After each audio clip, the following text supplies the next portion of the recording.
Hi, it's so nice to see everyone again virtually. You're on Music and Chat with Shueh-li Ong, and it's a good morning from me to you in Singapore. Please say hi in the chat and let us know where you're tuning in from. And don't be backward in coming forward.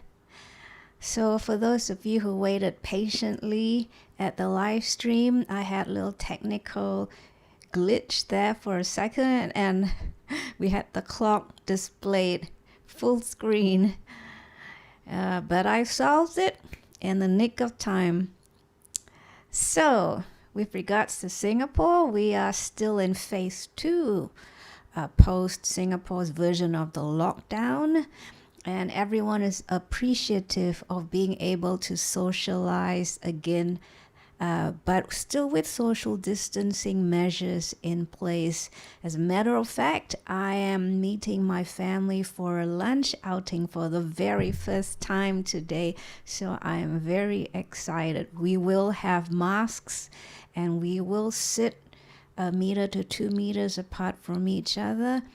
But we shall be very happy, no, extremely happy to see each other again over a nice meal.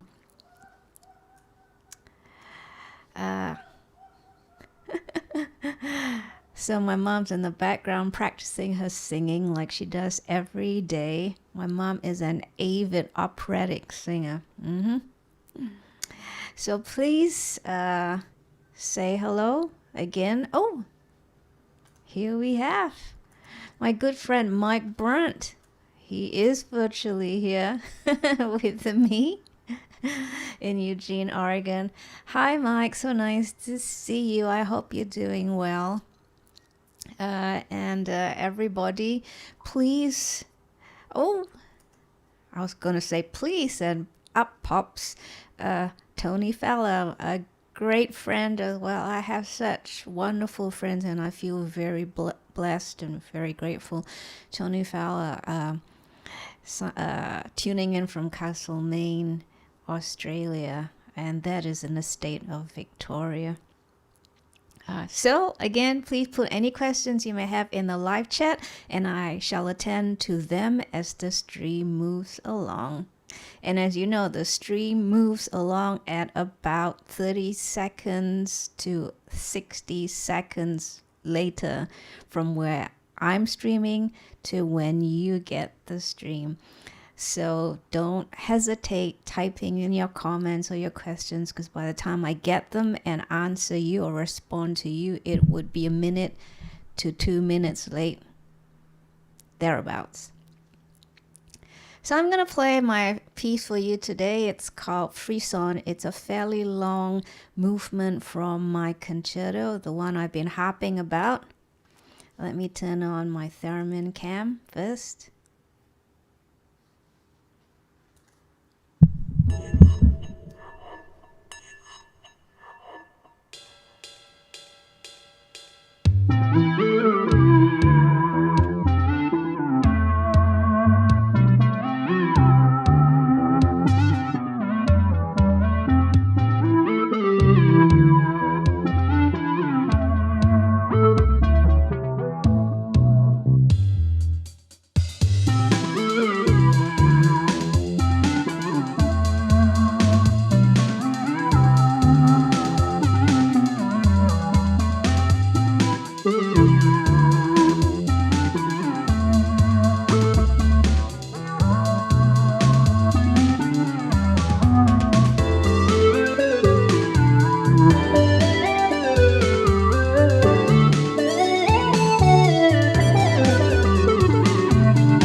So that's a free song from my upcoming concerto to be released.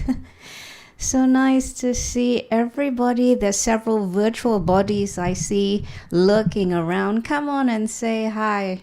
I hope you can still see the live stream. Just checking here. I seem to have stalled on my live stream here somewhere. Someone tell me if I'm still online, please.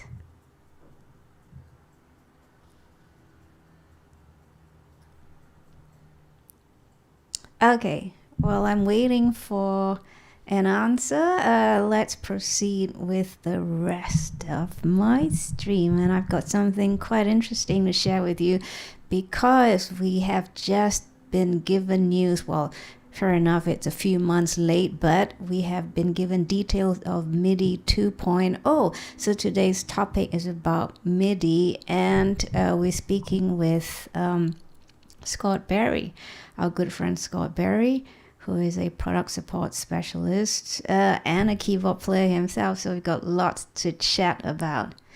Okay, so let me tell you once and for all that MIDI is not a synthesizer and you do not play it. MIDI was actually created as a protocol for computers and synths to communicate to each other.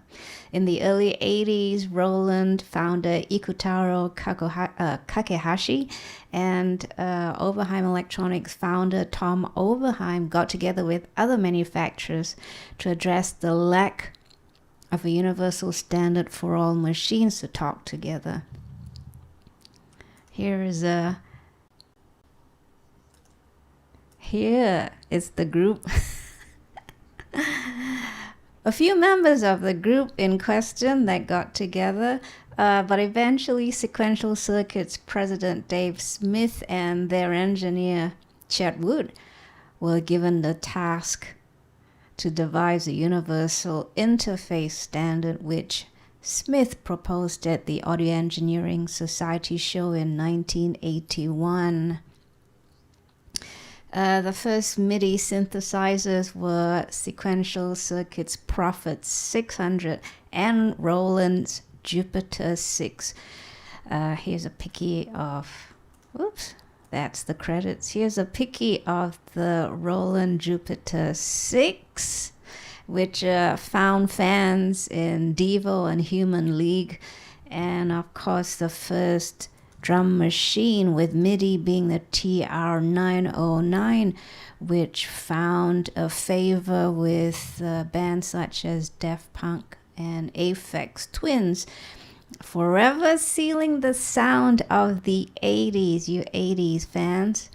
Computers and software eventually came on board to create a new revolution.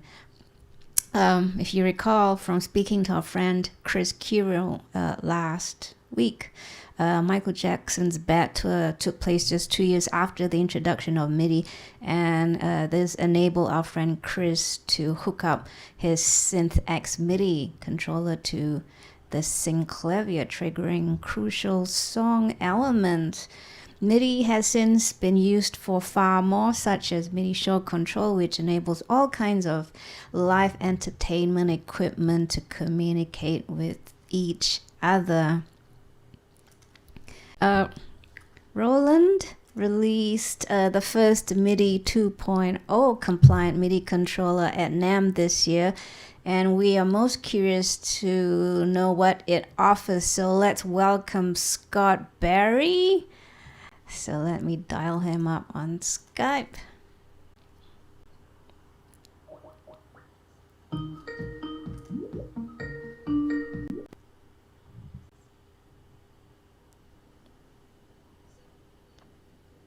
Boom. Hi, Scott.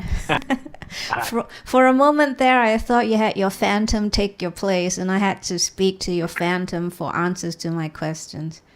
Ask any questions. It is all yours. Okay. So, one interesting trivia I found out about Scott is that he has a dog. It's a dog, right? Named Bangles? No. I it's have your two cats. Two cats. One's a Bengal. named Max, and the other one we're not sure is Maddie. They're both boys. Yeah, they're fantastic. Sorry, I thought. So which is the one with the savings account? Max. Max, is the one Max. with savings accounts. He likes to move change around the house. So a lot of times we'll find dimes or quarters in secret little locations that he's hiding. So yeah, he's the one with the savings account. All right, so we've realized that it's Maddie with the savings account. Max. Max. Yeah, M&M is what they go by. They're Yeah. both monkeys to me. But yeah. That's wonderful. So Scott's given up part of his dinner time to come chat with us. Thanks, Scott. Absolutely. All right. Absolutely. So my first question, I'm curious. So when did Roland realize they wanted to create the first MIDI to compliant keyboard controller? That's a really good question. I mean, Roland has usually in the past especially been very innovative with things that we do. So a lot of the stuff is planned well in advance. So I think they were seeing that, MIDI's due for a new update. It's been around a long time. They saw it on the horizon and probably were, let's just do it. So they started to implement it and then finalized it before the A88 MK2 came out. So it's something cool. I know it's not there yet, but it will be ready. And I'm sure we'll start to see other products that will definitely follow suit for sure. So what would you regard as the selling points of the A88 with regards to the implementation of MIDI 2.0 in its architecture? Well, with MIDI 2.0, it's kind of hard to say because there's a lot of it out there of what they're saying it's going to do, especially with the backwards compatibility and things I think are going to be fantastic. But I don't know if we really know what the full potential is going to be until we're there. That's one thing I'm still trying to learn a little bit more about and understand. As far as the A88 by itself, a lot of things that were put into the design was the slim keyboard, so it would fit under a desk if needed to be. And then you've got the pads that are sitting up there on the top. You can have 16 banks of either program change or control change messages or some other parameters that are already pre-set up in what's called a control map. So you have a lot that you can do from the keyboard that is independent from the computer. There's an arpeggiator on board. You can layer up to 3 parts, and I can kind of show you how that's done with the Phantom here. But it's definitely got some cool stuff in it for sure. So I've got some pictures that I took of these components that Scott was describing. I'm shying from putting videos on because I keep on getting these copyright messages for using video clips that are from YouTube. So I just took some picture snaps. I hope that's okay. So here Absolutely. we see the 88 keys on the A88 Mark II, screenshot from the video, and these are the assignable knobs he was talking about. So there are 8 of them color-coded. That's nice. You can color code the knobs or the pads above it to any color you want. So you may decide that red means something or yellow means something. So you have complete and total control over that. There's an editor that you download from our website. So that's Roland.com or RolandUS.com. And there is an editor that you can download. It's for Mac or Windows. And then you can program it. It's really, really easy. Oh, that's cool. So here's the picture of Scott mentioned, and I think this is a screenshot of this editor he was referring to. I'm not sure if you can see it. That's quite handy. So how do you deal with people who are colorblind? They would go with colors or things that they could recognize. I've had a few friends through my life that are red-green color. So they see red or they see gray or brown or something. So they do see a difference, but they just don't know what it is. And I would just stick to colors that you can recognize, Yeah, I just thought I would niggle a few of my friends here who are mildly colorblind, I think. I won't say the names, but they're nodding their heads in unison with me right now, I think. You kind of want to stay clear of them when they're driving. Yes. Yeah, because I have to count the lights. I remember my buddy telling me that because I don't see red or green, I just have to count which Oh. is it on the top or is it on the bottom? That way I know if to go or stop. So what do you do in a situation when the amber lights in countries where there's the yellow, the orange between the red and the green? Just always be cautious, I guess, I mean, they usually don't get in an accident, so they're doing something right, That's right. That's so funny. So I noticed that the A88 has weighted keys, or at least it's got these keys that reflect the keys on a real piano. So it's called like a graduated type feel. So it'll be heavier in the lower end on the left side, and it's going to be lighter on the top. It's a PHA4 action, which I think it's similar to or almost the same as what the Juno DS88 is, what the FA08 is. It's a really nice action. And I believe this one also has aftertouch in it. I'm not positive. I'll have to double check. But it's got a lot of capabilities on it, and it feels. It's good. Funny that you brought up aftertouch because that's one of my favorite things to do. And I did look up the specs, and it doesn't have aftertouch, which made me very sad. So I'm wondering if the A88 Mark II is mainly aimed at keyboard players, as in pianistic-like type of action, would you say? Yeah, it depends. The aftertouch is definitely a parameter that's there for sure. It may not be in the key bed, but it is in there. It can be assigned to a pedal, can be assigned to a button, because you can assign any MIDI CC to those knobs and those pads. And that's kind of what you're doing. You're just pushing in to the key, and half the time it just increases the cutoff. But you also have to keep in mind things like a piano or an organ or electric piano, they don't have aftertouch in them. So you wouldn't want that anyways, sitting there for that type of stuff. For synth sounds, absolutely. But that's just one thing I remind myself. I find myself using it very rarely, personally. Even I use it a lot. That's my problem. So what are you mostly triggering? Is it leads? Is it string sounds? I mean, what are you using? I tend to open or close filters or play with vibrato.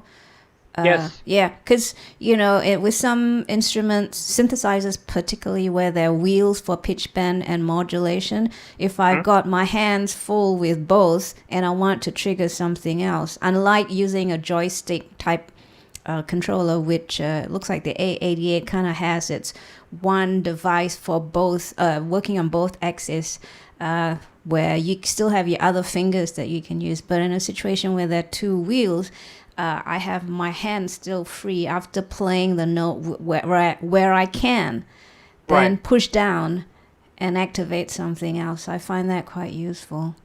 So like on the Phantom here, you've got the joystick that would go right to left for pitch bend. Also forward.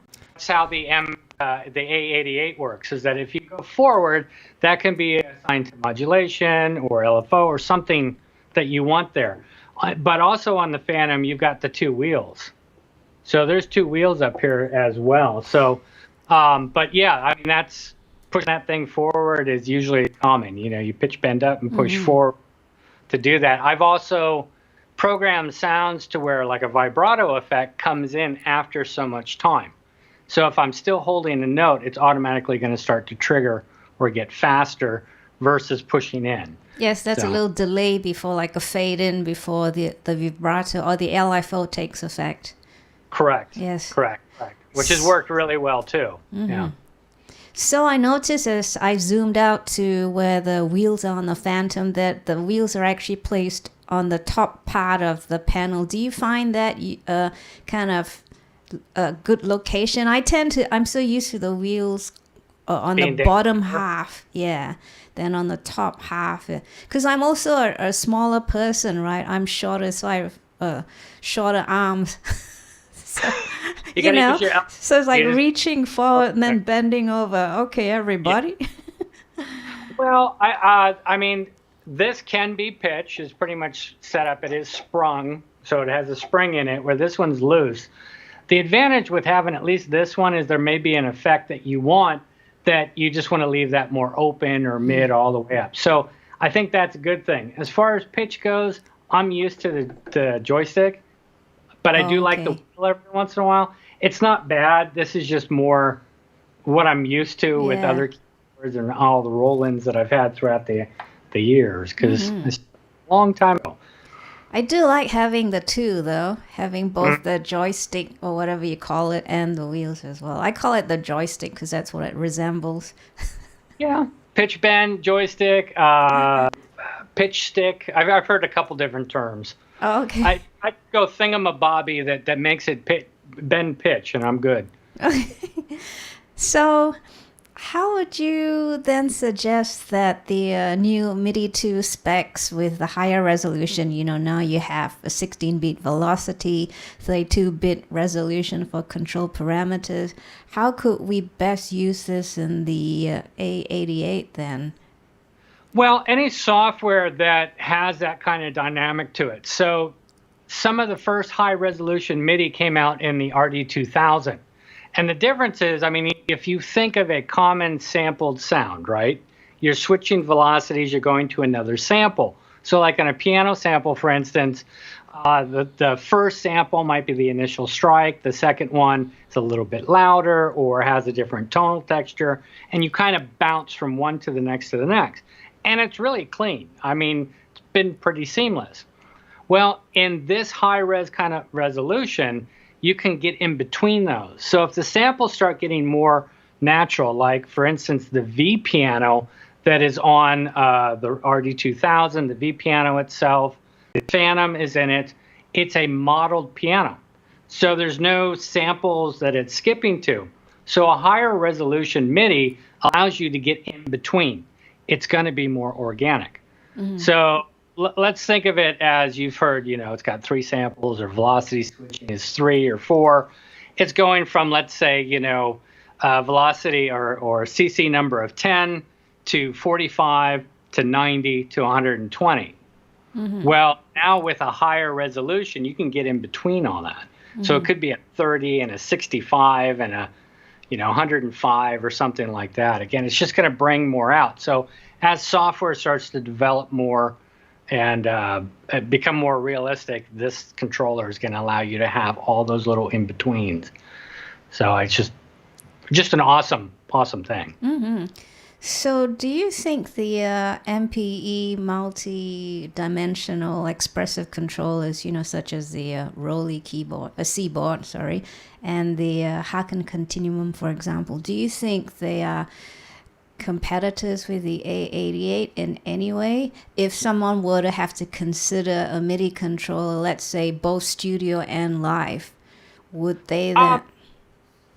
I would say it's different, and it's like the Roland, the C-boards and the Rise and of the like are different from what the Continuum is. Continuum is just a flat surface, right?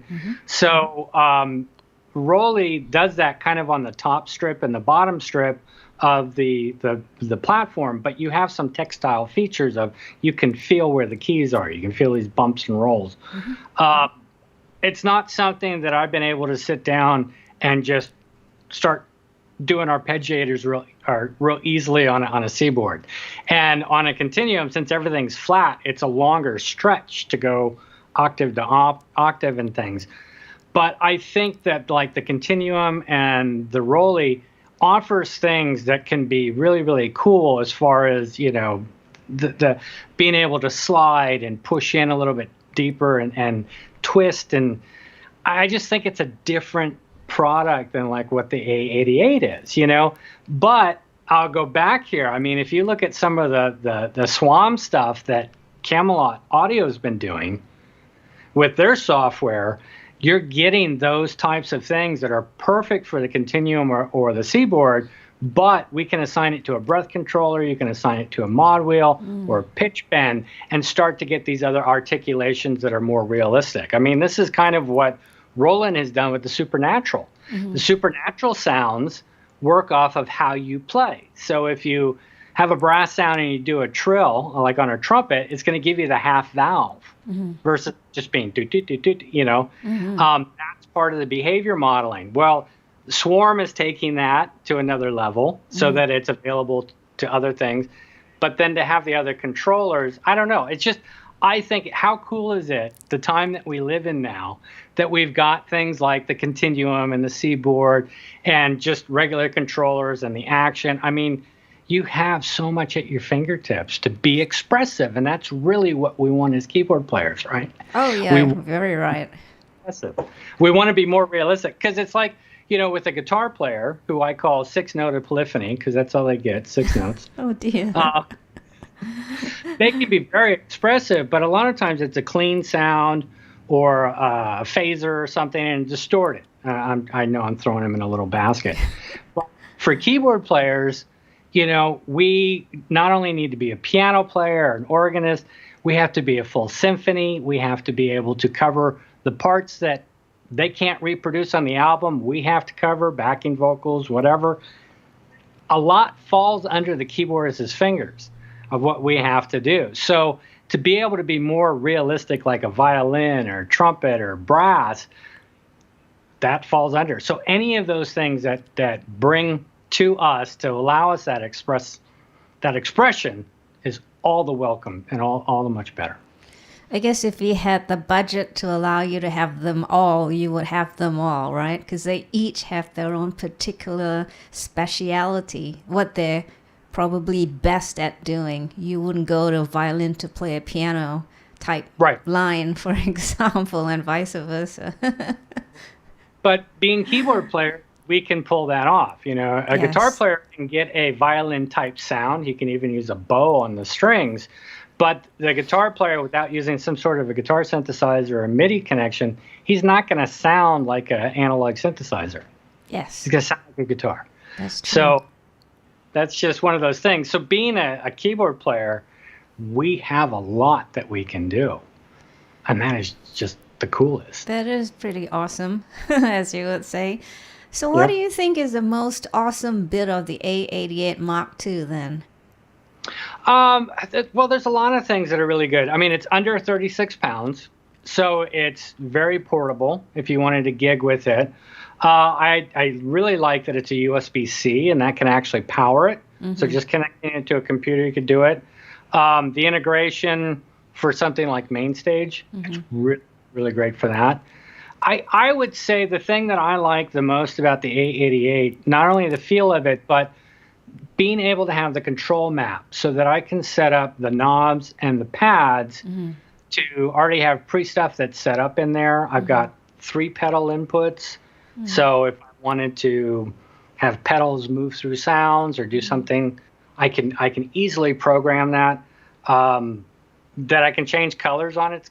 As when I first saw it, I'm like, yeah, whatever. But it makes sense, especially if red is this or blue is this or whatever you're doing, that you can just see it from the peripheral of your eye and know where you're at. So there's a lot of things that I really like about the A88, for sure. But it's just like everybody else. You have to figure out what you think is going to work for you. Yeah. So I will turn that question to you. What are the main things that you're looking for in a MIDI controller? I'm a bit more, I require a bit more than just keyboard action, I think. I am a classically trained pianist, but don't tell anybody. Okay. But I've been playing synths, the synth style keyboards, the more plasticky, semi-weighted or non-weighted keys. Yeah.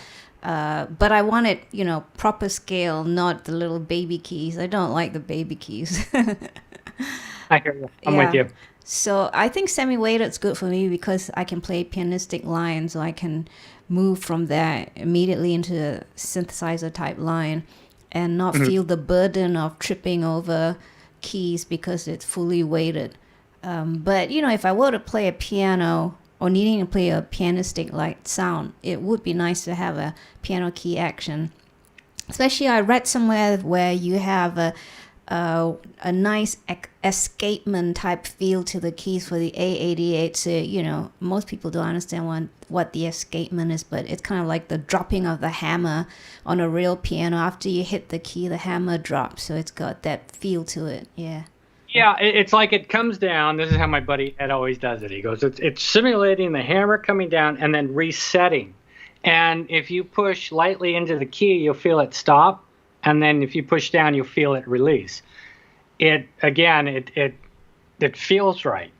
Yeah. You being a trained pianist, you're going to recognize that immediately. I like the way that it's very light.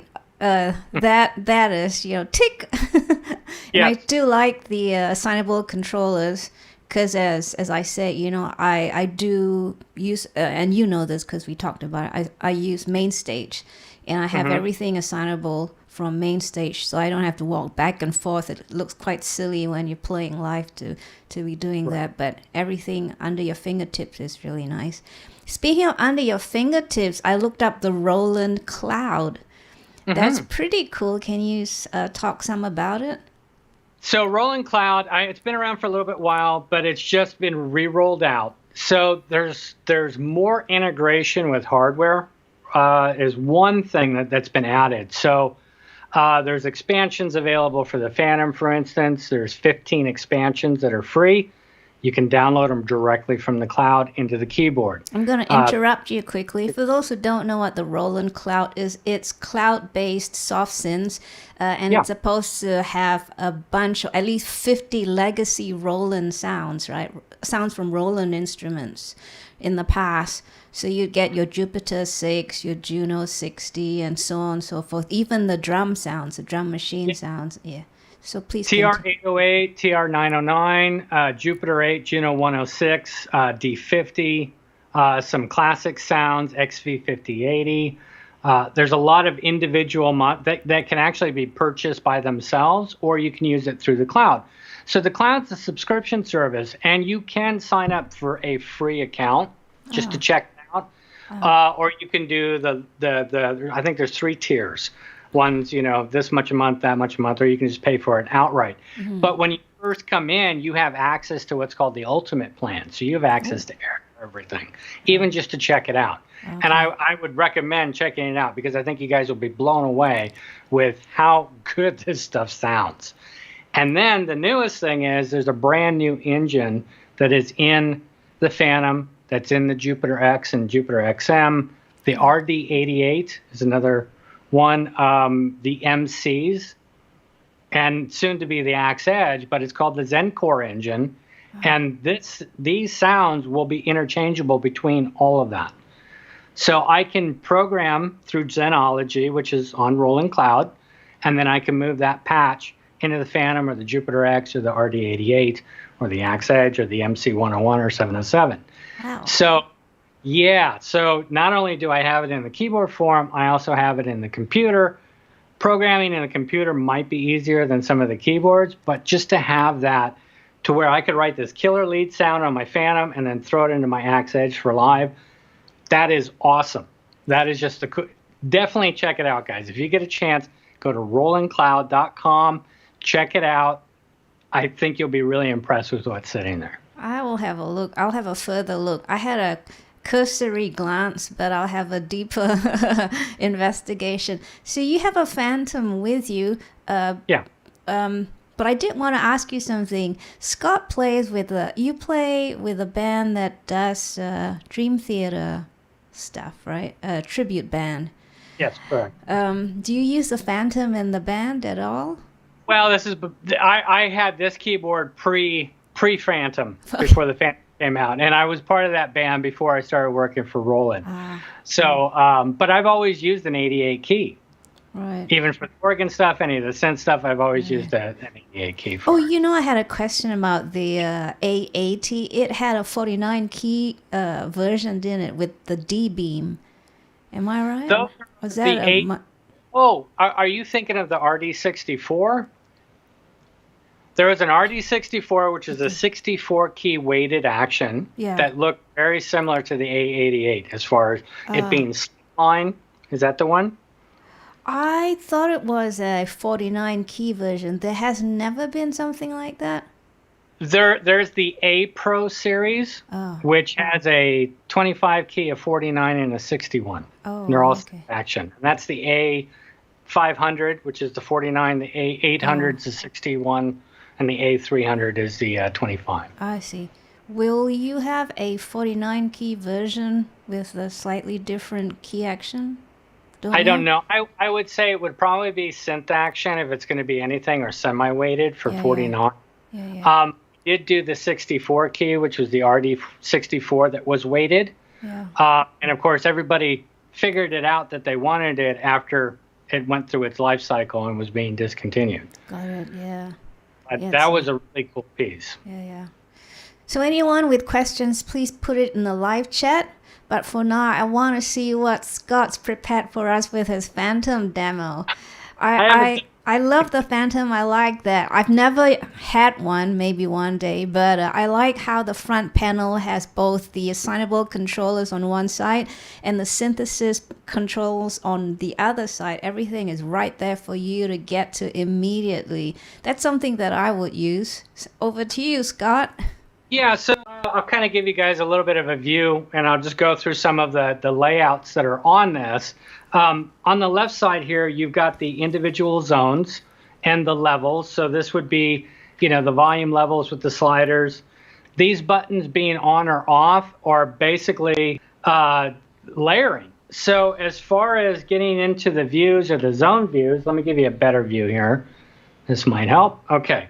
So if I go into the zone views, I can look at all 16 that are in the zone. I can just look at one sound, or like 4, for instance, or 8. Now, when these are lit, that's layering them. Usually with most keyboards, you have to put things on the same MIDI channel. So I would have to take this and then put this on MIDI channel 1 and put that on MIDI channel 1 to layer it. Well, with Roland things, and this is also true of the A88, because you can layer 3s.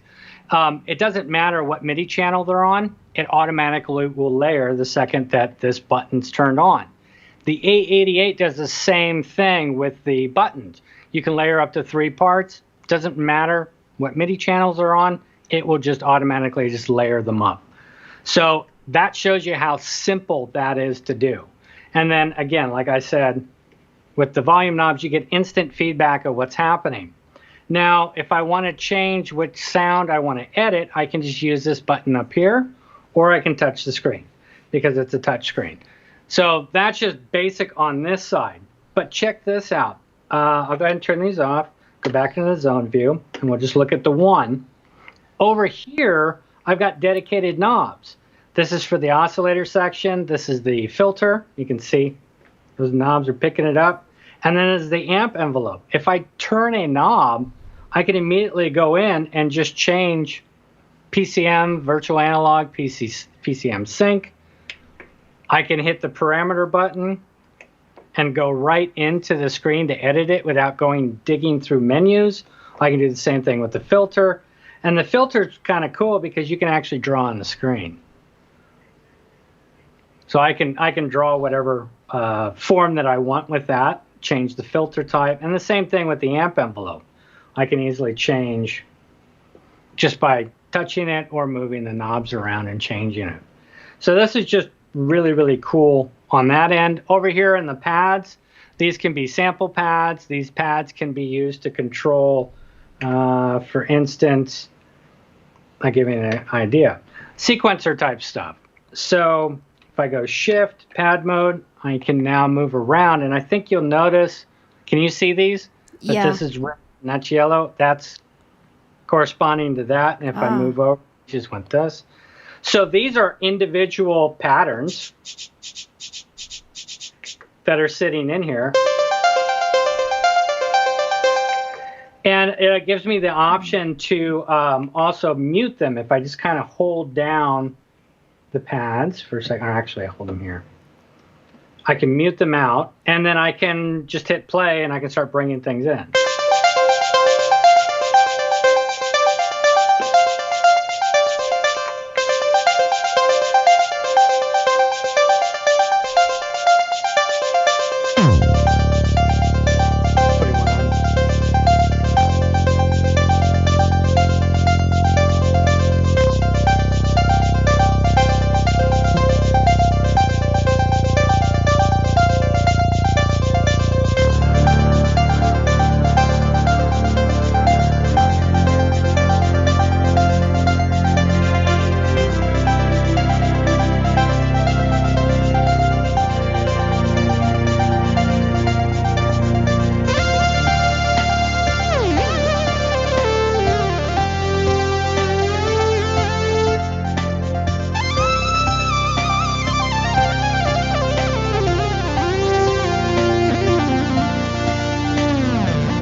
Sorry, I got a little carried away. I apologize.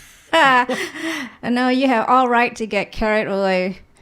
Yeah, so, you've got the sequencer on board that can work in clips. I can export these out into the computer. I've got 16 individual stereo tracks that I can send out through the USB cable.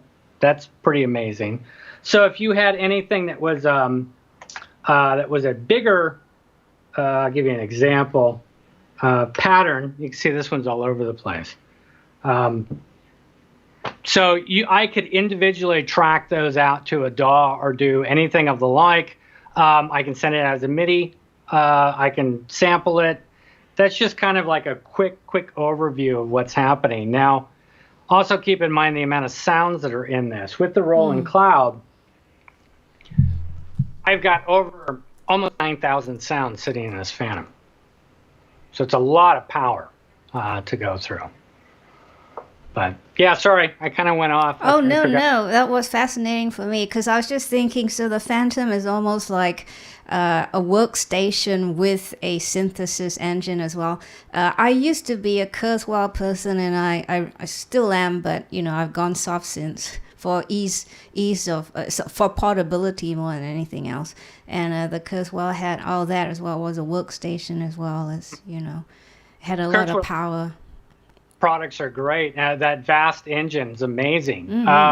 Here's the difference. Like with Phantom, you don't just have one engine. You've got the Zenology engine that we talked about. You've got Supernatural Acoustic, which is piano, Supernatural Electric piano, Supernatural strings, Supernatural brass, some bass guitars, some choirs are Supernatural.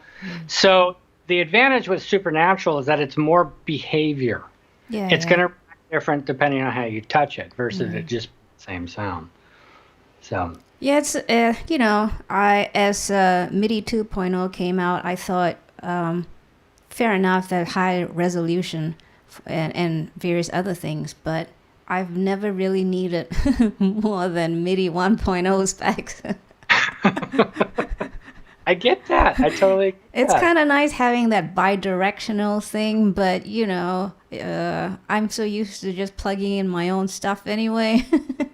Right. But I guess it's it's convenience. It's made a lot of things easier, and I guess for instruments such as the multi-dimensional expressive controllers, performance controllers, they have the X, Y axes type behavior that you can tap into. So having all that extra resolution is great, and having 256 channels in total is nice, but I've never really used more than 16 really, especially with soft synths and all that. And the jitter reduction is cool, but again, we still have plenty of latency on live streaming.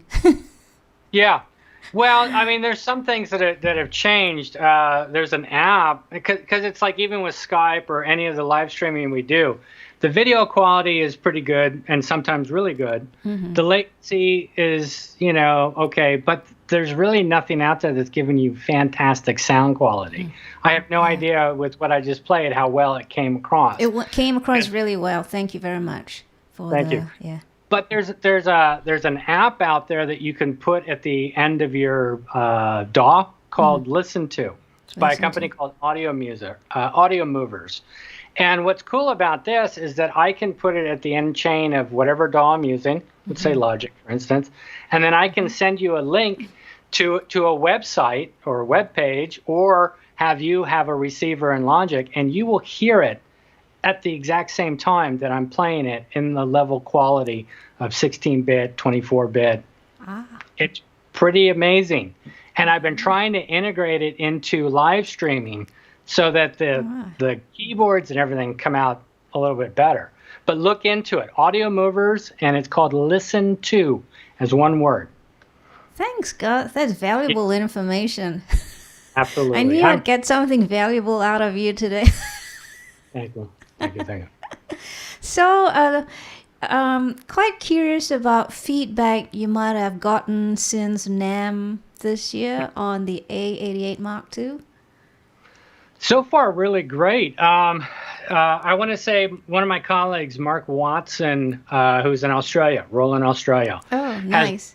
with it, and he's been working with Zen Beats. I don't know if you're familiar with Zen Beats. Yeah, I have not used it, but I read up on it.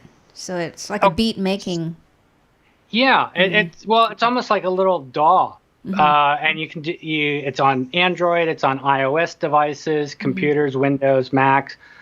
You can get, I think, the full version still on iOS and Android for the computer. I don't know what level it is, but you've got full access to drums and synth sounds and some of the stuff that's even in the Roland Cloud is sitting on those.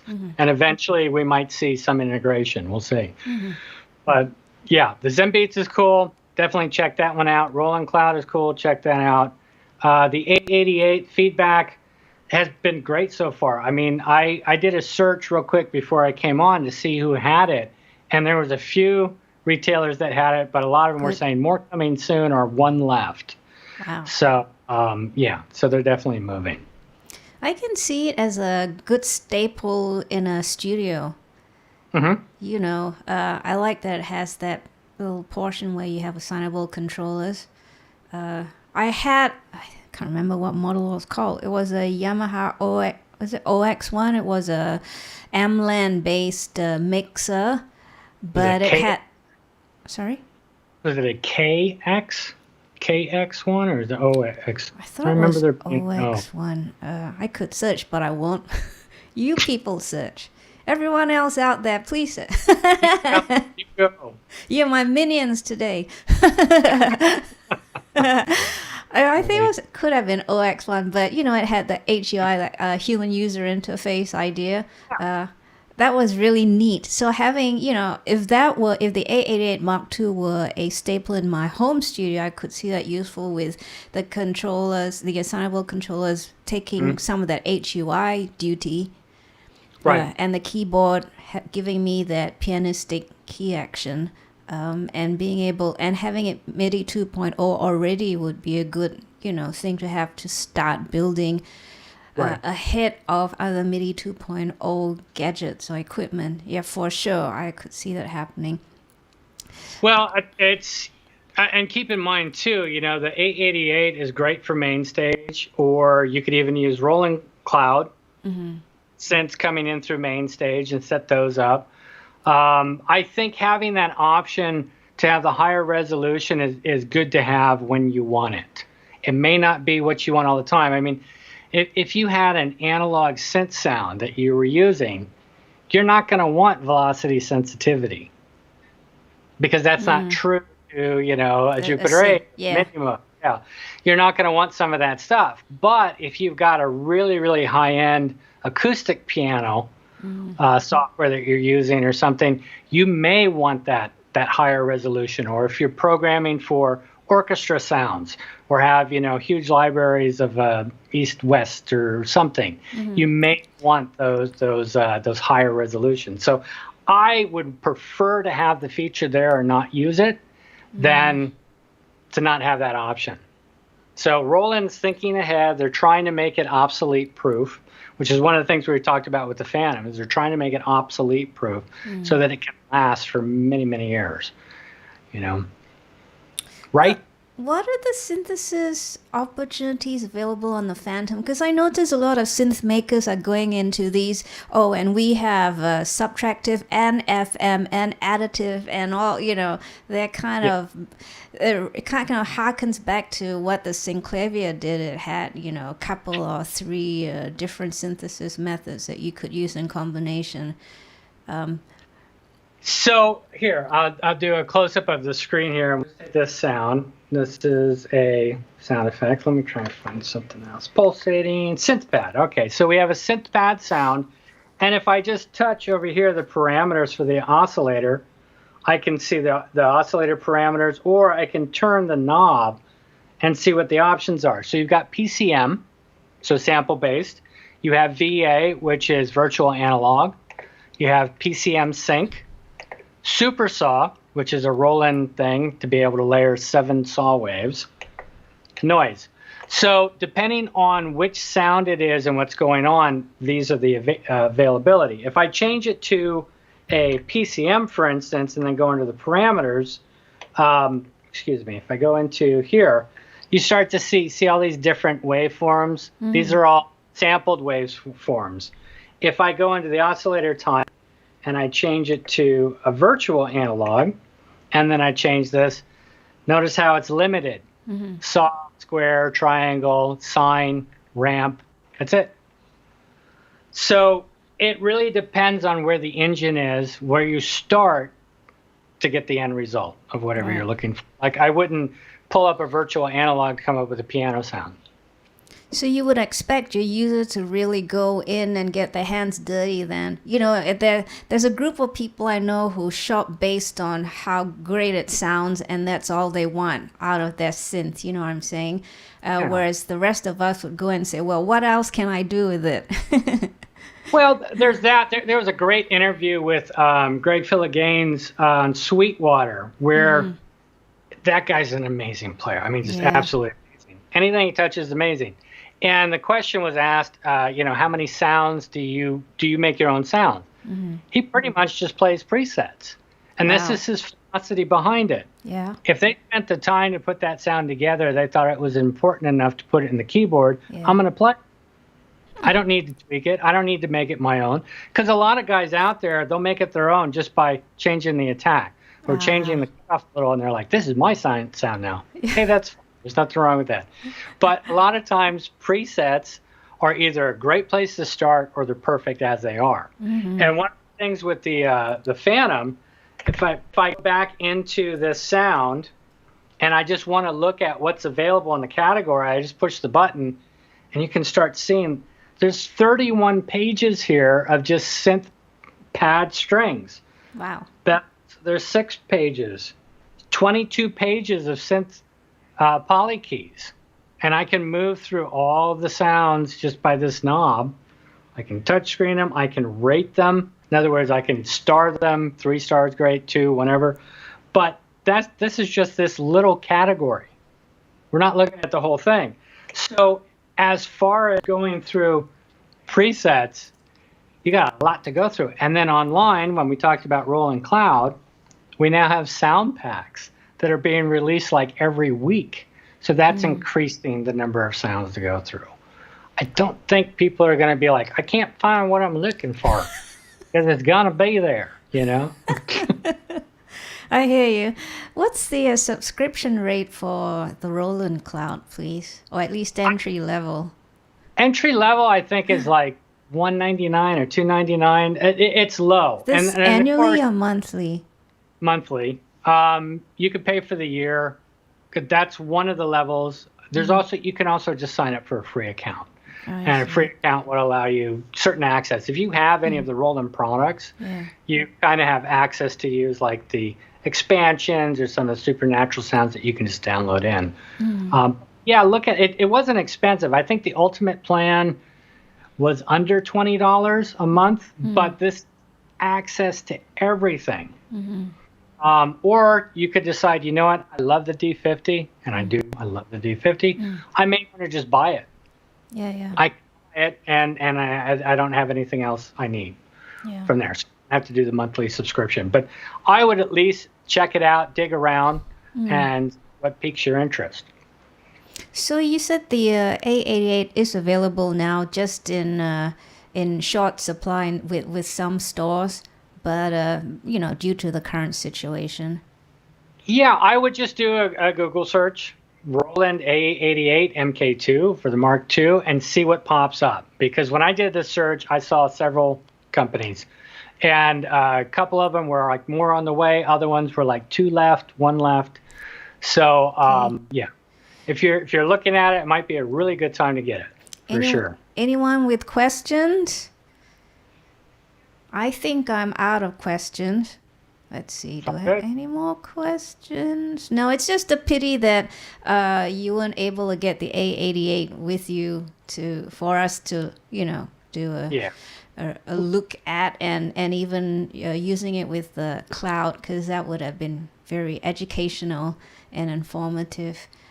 Well, we could definitely set something up for the future, or I can talk to my colleagues and see who's got one right now and set up, and maybe we can get them involved and have you contact them. Okay. Yeah, that's something to consider. Thanks, Scott. I'm still waiting. I'll give this a few more seconds because there is a lag. But we are getting close to keeping Scott away from his... Oh, he's had dinner, but I'm sure there's dessert and coffee waiting for him somewhere. And we've taken 50 minutes of his valuable time already. Any questions? If not, I have a little... You are awesome little animated GIF right under your profile. All my guests are awesome, and you are just as awesome as everybody else. Anyone else questions? A little applause for Scott Berry. No, if not, thanks, Scott. Thank you so much for your time, and that was fun watching you demo the Phantom and answer my questions. I do look forward to seeing the A88, maybe even get my hands on it, the Mark II, and to play it with the Cloud somehow. Maybe when I'm back in the States or something like that. Yeah, well, again, I'll reach out to my colleagues. I know Mark Watson's in Australia, and Diaz is in Texas. Either one of those might be really good to get on your show and go through the Mark II with the Roland Cloud. So we'll set something up for sure. Okay, so thanks, Scott. Thank you so much again for your time, and have a safe and a good evening, and we'll see you soon. And everyone saying thank you, by the way. Tony in Australia, Mike in Eugene, Oregon, so on and so forth. So thanks again. Okay, I'll speak to you soon. All righty. Okay. Thanks again for having Scott. me. Take care. Stay Bye. safe. Thank Bye-bye. you. You too. All right, everybody, let me just do this. And if you haven't subscribed already, please subscribe and pass this channel along. It's so great to see my friends with me virtually, if I haven't said so at the start of this live stream. So I'm really grateful to see your names up there in the live chat. It's a lonesome game here in the live stream room. All right, if you were here when I had the chat with Jeff Bell, my radio DJ friend, he also commented on how lonely it is in a little booth talking to yourself, basically. For me, even more so, because I don't get the audio feedback from you guys. But thank you so much. Next week's guest is someone who's on this live chat right now, Tony Fowler, a very good friend of mine from way back in Australia. And Tony calls himself, or considers himself, an electronics engineer, educator, amateur radio operator, and a tinkerer. The one I like best is the tinkerer, because I feel so much like a tinkerer myself. I tinker at everything. So please come back next Saturday. Tony has been to countries and places that I can only dream about. So I look forward to seeing you then. Have a great weekend, everybody, and a safe week till I see you again. Bye.